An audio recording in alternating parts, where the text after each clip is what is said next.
본문을 가지고 말씀을 나누도록 하겠습니다. 여러분, 야고보서가 어떤 성경입니까? 여러분 자녀들이 주변의 사람들이 물어볼 때 야고보서는 어떤 성경이라고 여러분 대답하시겠어요? 대답하시라고 물어보는 거죠, 지금 제가. 네. 야고보서를 이야기할 때 행함을 강조하는 성경이다 라고들 많이 얘기하십니다. 그럼 여기서 우리가 한 가지 더 나가야 될 건 무엇이냐면 그 행함이 중심이 뭐라고 생각하십니까?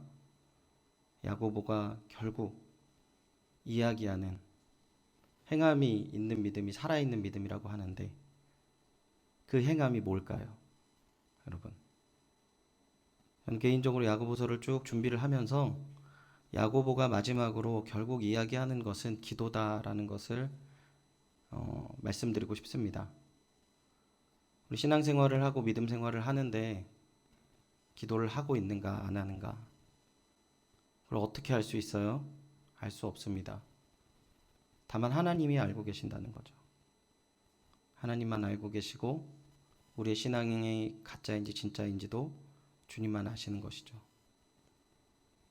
기도하시는 귀한 은혜와 사랑이 있기를 간절히 축원드립니다. 살아있는 하나님의 사람, 하나님의 진실한 백성, 그 자리에 기도의 은혜가 있다라는 것입니다. 저는 오늘 본문을 가지고 네 가지 질문을 드리면서 오늘 본문을 해석하면서 우리가 오늘 본문을 가지고 제가 할 수 없는, 아직 안 된 부분이지만 함께 주님께 이 기도에 관한 것들을 결단하는 시간 되시기를 바랍니다. 먼저 기도에 대해서 말씀드리면, 여러분 기도는 언제 해야 합니까? 언제 해야 된다고 생각해요? 네, 아무도 대답하지 않습니다. 대답 대신 13절을 우리 같이 한번 읽어보도록 하겠습니다. 13절입니다. 시작. 너희 중에 고난 당한 자가 있느냐?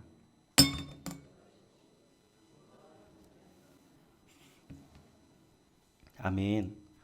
13절에는 두 가지 때에 기도해라라고 이야기하고 있어요. 첫 번째는 뭐라고 합니까? 너희 중에 고난 당하는 자가 있느냐라고 얘기하는데, 첫 번째 고난 당할 때 우린 기도해야 됩니다. 본문에 나와 있는 고난이라는 의미는 특별한 고난은 아니에요. 그냥 인생을 살아가면서 있는 고난을 이야기하고 있습니다. 시험을 앞두고 입시로 고민하는 것도 고난이라고 생각하면 고난일 것이고, 진로에 대한 고민, 이성의 관계 속에서 잘 풀리지 않는 이성원 강도사님과 같은 미래에 대한, 짝에 대한 고난, 여러 가지 고난이 있던 것 같아요. 인생을 맞는 그런 부분들, 이성원 강사님 쳐다보면 안 되고요, 지금. 예. 그 보편적인 고난을 이야기하고 있습니다. 인생이 갖고 있는 보편적인 고난, 삶에서 느끼는 어려운 고난. 그 어려울 때 성경 뭐라고 얘기합니까? 기도하라고 하는 거죠. 그리고 또 한 가지, 어떤 때에 기도하라고 합니까? 여기 본문에 보면 즐거워하는 자가 있느냐? 그는 찬송할지니라. 여러분 이게 문법적인 운율이 있는 내용이에요. 그래서 앞부분은 기도하는 건데 즐거운 일이 있을 땐 찬송해야지요 라고 얘기할 수 있지만, 찬송한다라는 이 표현은 사실은 기도한다라는 표현과 동일한 의미라고 볼 수 있습니다. 그리고 찬양에 대해서 우리가 이제 잘 아는 표현이 있죠. 찬양은 곡조 있는 기도다라고 하는 것처럼 지금 즐거울 때 기도하라고 해요. 이 즐겁다라는 표현을 본문적인 원어적인 의미를 보면은 어떤 때를 이야기하냐면 평안한 때, 만족할 때, 내가 이제 목표한 것들을 이루었을 때, 고생이 끝나고 이제 내가 어떠한 부분에 이르러서 그 부분에 대해서 감사하고 기쁠 때. 여러분 이 두 가지 때, 고난을 당할 때랑 즐거울 때를 합하면 언제가 될까요? 그러면 기도를 언제 하라는 겁니까? 예, 예.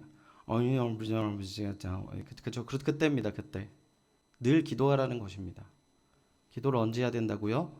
늘 기도하라고 합니다. 여러분 이 대답을 여기 앉은 사람이 누가 모르겠어요?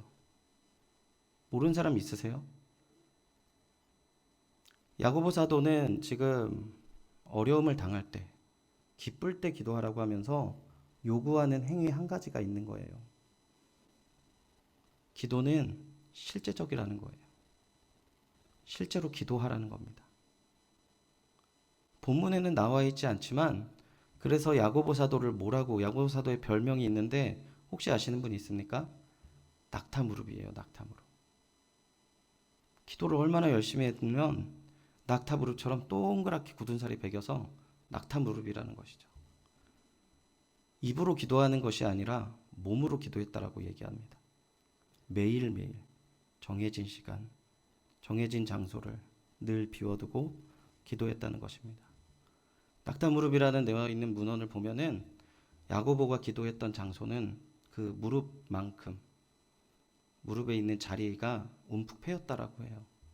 늘 그 자리에서 주님께 엎드려서 무릎 꿇고 기도했던 그 자리가 눈에 보여서 이 자리가 야고보가 기도했던 자리다라는 것을 알 수 있을 만큼 기도했다라는 것이죠.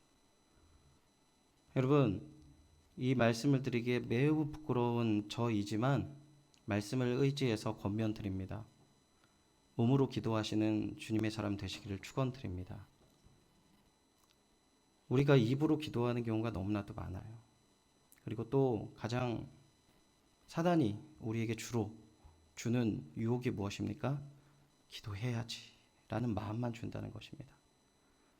결단하게 하지 않아요. 기도해야 된다는 생각은 다 하는데 기도하지 않아요. 그게 지금 주님 앞에 우리의 모습이라면 여러분 회개해야 할 것이고 하나님 앞에 엎드려 기도하는 그 은혜를 누리셔야 할 것입니다. 두 번째 질문을 드리면 누가 기도해야 하냐는 것이죠. 누가 기도해야 합니까? 네, 역시 대답이 없으니까 우리 14절을 한번 읽어보도록 하겠습니다. 14절입니다. 시작.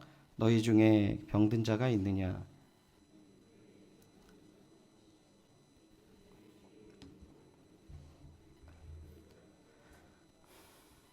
아멘. 너희 중에 병든 자가 있느냐라고 물어보고 있습니다. 여기서 병든 자는 육신의 아픈 자도 이야기하고 영적으로도 아픈 자, 마음도 아픈 자를 함께 이야기하는 거예요. 우리 주변에 항상 아픈 사람이 있습니다. 근데 그런 사람을 위해서 기도하래요. 어떻게요? 누가 기도합니까? 교회 장로들을 청할 것이요. 그들은 주의 이름으로 기름을 바르며 그를 위해 기도할지니라. 여러분 할렐루야입니다. 예? 누가 기도해야 된다고요? 우리 장로님들이 기도해야 된다고 합니다. 할렐루야인 거죠. 이제 장로님들 외에는 다 긴장을 푸셔도 되는 거죠. 이 신약 시대의 장로라는 이런 표현은 교회의 지도자를 이야기하고 있습니다. 교회를 이끄는 지도자. 지금 현대적으로 이 장로님들을 표현하면 교육 장로와 치리 장로가 있는데 교육 장로는 말씀을 가르치고 말씀을 선포하는 사람들을 이야기하고 있고요. 치리 장로라는 뜻은 뭐냐면 저렇게 지금 송미라 집사님처럼 예배 시간에 기침하면 벌점 30점 이렇게 매겨서 치리를 주는 것을 치리 장로라고 하는 게 아니에요.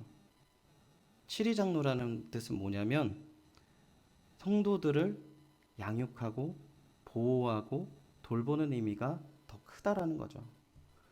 치리라는 의미가 이제 지금 이 시대에 들어와서는 성도들의 죄를 정죄하고 공동체에서 그 부분을 죄를 지적하는 부분들도 이야기하고 있지만 칠이 어떠한 부분을 잘못했다고 지적하는 것도 양육의 일부분이기 때문에 그 부분을 많이 생각하시는데 사실은 칠이라는 것은 이렇게 우리 귀한 성도들을 돌보는 자들을 이야기하는 것입니다. 그렇다면 오늘날 이야기에서 목사들, 전도사들, 강도사들, 장로님들만 이야기하는 것은 아니고요.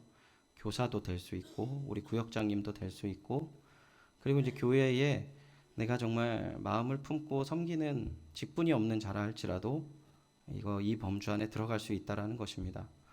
그렇다면 여러분 왜 이 야고보는 본문에서 장로들이라는 표현만 쓰고 왜 교회 전체가 이렇게 기도해야 된다라고 이야기하지 않았을까요? 이 부분은 우리가 그 기도의 모범을 우리 돌보는 자들이 보이고 이 은혜와 능력들을 수혜를 입는 돌봄을 받는 사람들이 경험을 하게 되어서 결국은 어떻게 해야 되는 것입니까? 그 능력을 보고요. 그리고 따라하는 겁니다. 그 모습을. 제가 그 신앙생활했던 모교회의 목사님께서 이 순복음 쪽에서 신학을 하셨고 순복음교회에서 다녀서 치유 사역을 했던 목사님이셨어요. 제가 목사님을 이제 어렸을 적에 이제 따라다녔던 건 아닌데 너무 친한 형님 어머니가 이제 목숨이 경각에 달려서 가서 이제 목사님께서 기도해 주셨는데 그분이 낫는 모습을 봤어요. 그 낫는 모습을 봐서 기도해라라는 부분을 강조하기 위한 것이 아니라 그분이 그렇게 기도하는 모습을 제가 보고 연약한 자들을 위해서 기도합니다. 하나님, 그때 저에게 보여주셨잖아요. 특별히 오늘 이 야고보 본문 이 결론에 해당하는 이 기도하라는 본문을 통해서 제가 늘 신방할 때마다 이 본문을 가지고 기도해요. 왜냐하면 제가 처음 사역을 나갔는데 같이 열심히 했던 청년 하나가 혈액암으로 쓰러져서 이 형제가 이제 혈액암으로 판정을 받고 무균실로 들어갔을 때 제가 하나님 굉장히 많이 원망했거든요. 하나님, 저희 목사님은 기도할 때 치료가 되었고 살게 되는 것을 저한테 보여주셨는데 제가 기도했는데 이 청년이 계속 아파요. 저는 뭐고 이 청년은 뭡니까? 제 믿음의 길을 어떻게 갑니까? 어떻게 사역할까요? 이런 마음이 있었을 때 이 본문이 저한테 위로가 됐어요. 믿음의 기도는 병든 자를 낫게 한다. 이 말씀이 뭔지 모르지만 저한테 채워주는 마음이 있었습니다. 여러분, 병든 자들을 놓고 연약하던 자들을 놓고 우리가 기도해야 된다는 것이죠. 누가 기도하냐? 교회의 지도자들이란 표현 썼지만 어머니 아버지는 자녀들을 위해 기도해야 하고 또 책임이 있는 자들, 내가 주변에서 섬겨야 할 자들이 있다라고 생각하는 사람들은 기도해야 된다라는 것입니다.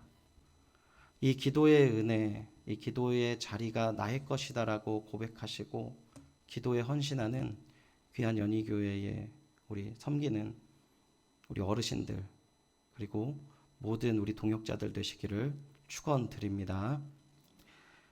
그렇다면 우리가 누가 기도해야 되는지를 이야기를 하고 있는데 여기에서 한 가지만 좀 부수적으로 짚고 넘어가고 싶은 것은 그들은 주의 이름으로 먼저 뭘 합니까? 기름을 바른다라고 얘기하고 있습니다. 그리고 그를 위해 기도할지니라라고 얘기했는데 여러분 여기 기름을 바른다라는 표현은 해석을 좀 분분한 부분이 있어요. 성도들이 믿음이 없으니까 기름을 좀 바르고 기도한다 이렇게 해석한 해석을 주류로 이룰 때도 있었지만 제가 본문을 오랫동안 보면서 연구하면서 고민됐던 부분은 이 선한 사마리아인 누가복음 10장 33절에서 34절을 보면은 이 선한 사마리아인이 강도 맞은 그 사람들을 이렇게 합니다. 33절과 34절을 제가 읽어드리면 어떤 사마리아 사람은 여행 중 거기 이르러 그를 보고 그라는 것은 강도 맞은 상처 입은 사람을 이야기하는 거죠. 불쌍히 여겨 가까이 가서 기름과 포도주를 그 상처에 붓고 싸매고 자기 짐승에 태워 주막으로 데리고 가서 돌보아 주니라. 아멘. 뭘 이야기하냐면 먼저 치료하라는 것입니다. 우리에게 주어진 치료법으로 치료하라는 거예요. 일부 이단에 가까운 이 종파들은 치료를 거부하고 이렇게 기도만 하는 경우가 있지만 성경은 그렇게 이야기하지 않는다는 거예요. 여러분, 내가 도와줄 수 있는 한도에서 치료를 잘 받고 뭐 하라고요? 기도하라는 것입니다. 이 부분의 질서를 여러분 꼭 기억하시고 늘 기도로 말미암아 세상 가운데에서도 많은 은혜를 증거할 수 있는 주의 증인들이 되기를 소원합니다. 그리고 이제 세 번째 나누고 싶은 것은 기도의 능력이 무엇이냐라는 것입니다. 기도의 능력에 대해서는 우리 14절 15절을 같이 한번 읽겠습니다. 기도의 능력에 대해서는 15절 같이 읽겠습니다. 시작. 믿음의 기도는 병든 자를 구원하리니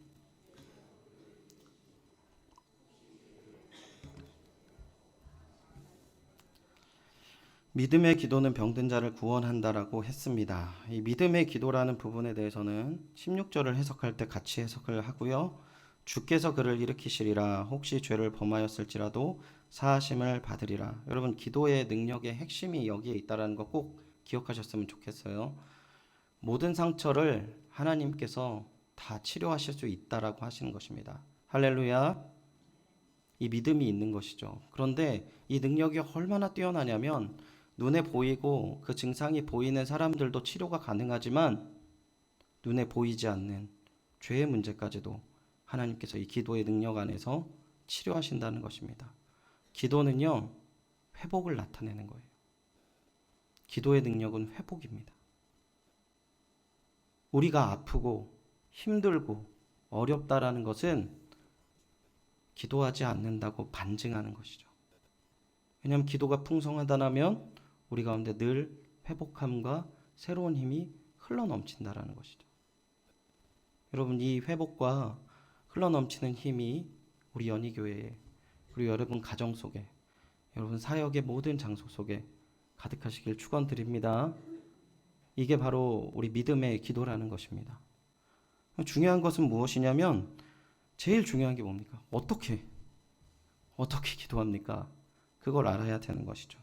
16절부터 18절에서 어떻게 기도할지를 야고보 사도가 이야기하고 있는데, 16절 우리 같이 한번 읽겠습니다. 16절 시작. 그러므로 너희 죄를 서로 고백하며 병 낫기를 위하여 서로 기도하라. 의인의 간구는 역사하는 힘이 큼이니라. 아멘. 이제 16절만 보면 서로 고백해야 되는 거죠. 죄를 서로 고백하고 연약함을 서로 고백하고 그리고 그 고백함을 듣고 서로 기도해야 된다라고 볼 수 있는데, 핵심적인 부분은 뒷부분에 있어요. 의인의 간구는 역사하는 힘이 크다라는 것이죠. 동일한 표현이 뭐였냐면 15절의 믿음의 기도는 병든 자를 구원한다라는 것입니다. 의인의 간구는 뭡니까? 의인은 누구예요, 여러분? 의인은 누굽니까? 오직 의인은 누구예요, 여러분? 의인이 누구죠? 의인이 접니까? 네. 아니 고개를 너무 심하게 흔드시는데요. 예. 저도 성경적으로 보면 의인이죠. 예. 저도 성경적으로 보면 의인입니다. 왜요? 어떻게 의인이 돼요? 예수 그리스도의 의를 덧입혔다라는 사실이에요. 여러분, 이 의미를요, 여기에서만 이야기하는 것이 아니라, 내가 그러니까 예수 그리스도의 의를 덧입혔다라는 것을 신뢰해 라는 부분에 멈추지 않아요. 야고보 사도는 17절 18절을 계속해서 보면 이렇게 이야기합니다. 엘리야라는 사람을 보고 이야기를 해요. 17절 같이 읽겠습니다. 시작.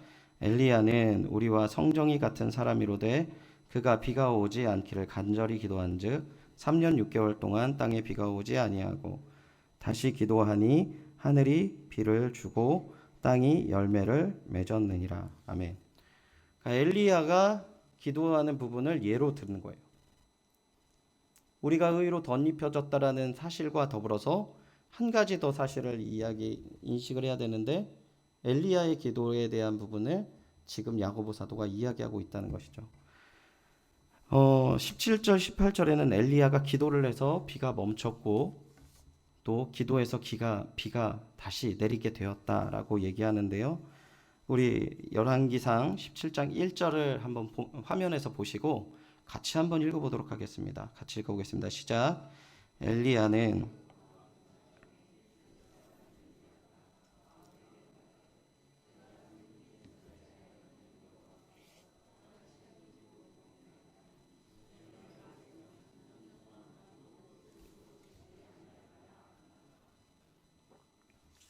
죄송합니다. 예, 맞습니다.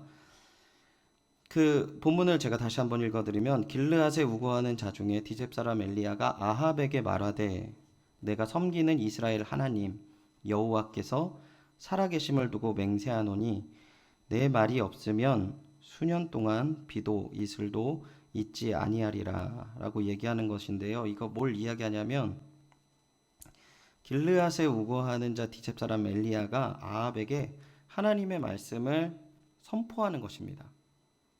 하나님이 자기한테 이야기를 한 거예요. 그리고 그거를 지금 이 아합에게 이야기하는 장면을 나와요. 17장 1절은 조금 애매하게 표현이 되어져 있는데, 열왕기상 18장 1절은 조금 더 구체적으로 표현되어 있거든요. 다시 한번 읽어보겠습니다. 시작. 많은 날이 지나고 제3년에 여호와의 말씀이 엘리야에게 임하여 이르되 너는 가서 아합에게 보아라. 내가 비를 지면에 내리리라. 아멘. 여러분, 지금 엘리야가 먼저 기도했습니까? 하나님의 말씀이 임했습니까? 네. 의를 덧입혔다라는 부분을, 이 부분이랑 의미를 합쳐 보면은 이렇게 생각할 수 있어요. 내가 예수님을 믿고 예수님 안에서 다시금 태어났어요. 예수님 안에서 모든 죄가 죽고 주 안에서 다시 살아난 것이죠. 그리고 예수 그리스도로 인하여서 부활의 은혜와 사랑을 기대할 수 있는 주께서 이루신 그 일을 덧입혔다라면 그 사람의 중심 가운데 나의 행위보다 먼저 되는 것이 무엇일까요? 하나님의 말씀이라는 것입니다. 여러분, 내가 예수님 안에서 구원받았습니다 라는 부분으로 다 끝난 게 아니에요. 진실로 구원받은 자의 중심에는 무엇이 있냐면 하나님의 말씀이 있다라는 것입니다. 그리고 그 말씀의 약속을 붙들고 기도한다라는 것이죠. 아합은 이스라엘 남유다 북이스라엘을 통합해서 가장 악한 왕이었어요. 그 암울한 시대에 하나님의 메시지 하나를 듣고 이 엘리야가 기도했다는 것입니다. 그리고 그것을 오늘 본문에 다시 와서 이야기하는 거예요. 17절 다시 한번 보겠습니다. 엘리야는 우리와 뭐가 같은 사람이에요? 성정이 같은 사람이라는 겁니다. 이 성정은요, 뭐 육신만 똑같다는 게 아니라 성격도 똑같다는 거예요. 저처럼 성격도 좋기도 하고, 성격 나쁩니다. 성격이 나쁘기도 하고, 급하기도 하고, 잘못하기도 하고, 그러한 사람인데 어떻게 했다고요? 그가 비가 오지 않기를 간절히 기도한즉 비가 오지 않았다라고 표현을 해요. 성경은 하나님의 메시지와 이 사람의 행위를 하나로 지금 표현하고 있는 것입니다. 하나님의 귀한 동역자 여러분, 하나님의 뜻과 하나님의 계획과 나의 기도 생활이 하나 되시는 귀한 은혜와 사랑이 가득하시길 축원드립니다. 그냥 뜬구름없이 기도하는 것이 아니라 하나님의 뜻이 나의 기도이고 나의 소원이 하나님이 꿈이 되는 그런 은혜와 사랑을 누려야 한다는 것이죠. 제가 이 기도에 대한 부분들 오늘 본문에 대해서 준비한 말씀은 여기까지인데요. 말씀을 준비하면서 제가 사회적으로 조금 굉장히 열심히 사시는 분, 기업의 총수는 아닌데 굉장히 조금 이제 좀 직급이 있으신 분이랑 이야기를 나눴어요. 우연찮게 이야기를 나누는데 이분이 이제 연말이 되니까 무엇을 해야 되냐면 이제 직원들한테, 직장인들 이제 자기 직원들한테 누구는 이렇게 진급을 시키고 누구는 진급을 시키지 않고 이거를 결정할 때가 왔대요. 그래서 그 부분을 놓고 이제 제가 질문을 했어요. 그러면 선생님 누구를 진급시키십니까? 제가 이제 물어봤죠. 그분이 얘기하시더라고요. 간절한 사람을 진급시킨다고. 직원이 10,000명이 있던 1,000명이 있던 모든 사람을 진급하고 싶대요. 그리고 자기한테 직접적으로 표현한 사람이 너무 많대요. 저는 꼭 진급을 해야 됩니다.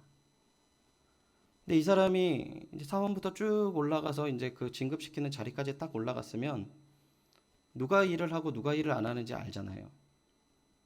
딱 보니까 그렇게 입으로는 자기 진급하고 싶다고 얘기하는데 삶은 진급할 만한 삶이 아니라는 거예요. 그분이 저한테 간절하지 않아라는 얘기를 한 7번인가 8번 저한테 얘기를 하더라고요. 제가 본문을 준비하면서 오늘 본문을 이렇게 해서 기도해야 되겠다라고 생각하는 마음을 갖기도 하고 이 정도면 야고보서를 잘 마무리했다라고 생각도 들었지만 마지막으로 저에게 그리고 여러분에게 질문 드리고 싶은 것은 무엇이냐면 여러분 기도가 간절하십니까? 죽어도 난 기도해야 되겠습니다 라는 간절함이 있으십니까? 세상 사람들도요 이렇게 딱 보면 보인대요. 간절한지 안 간절한지. 이 자리에 계신 분들이 나라에 대해서 걱정하시고 교회에 대해서 걱정하시고 가정에 대해서 걱정하시고 자신의 문제에 대해서 걱정하실 거예요. 그걸 모르는 사람 아무도 없을 거죠. 그런 문제 앞에 기도가 간절하시냐고 지금 묻고 있는 것입니다. 여러분, 기도가 간절하십니까? 기도가 간절하신 주님의 동역자 되시기를 축원드립니다. 하나님 보시기에 너무 간절하구나. 너희들 나의 뜻이 가슴에 새겨져서 너무 간절하구나. 너무 고맙다. 너희들이 내 백성인 것이 너무 기쁘다. 그 하나님의 동역자 되는 귀한 음성들이 이 전에 가득하고 우리의 기도의 자리에 울려 퍼지기를 소원합니다. 특별히 오늘 이 시간 우리가 하나님 앞에 기도할 때 그 간절함을 주시옵소서. 우리가 주의 귀한 은혜와 사랑을 붙들고 나아가겠습니다. 주님, 내가 입으로만 기도하는 자, 기도해야 된다라고 외치는 자만이 아니라 그 간절한 기도가 하나님이 하시고 그 기도가 이루어지는 귀한 은혜가 이 나라와 우리 연희교회와 우리 가정과 우리의 삶의 중심이 되는 그 은혜가 가득하시기를 축원드립니다.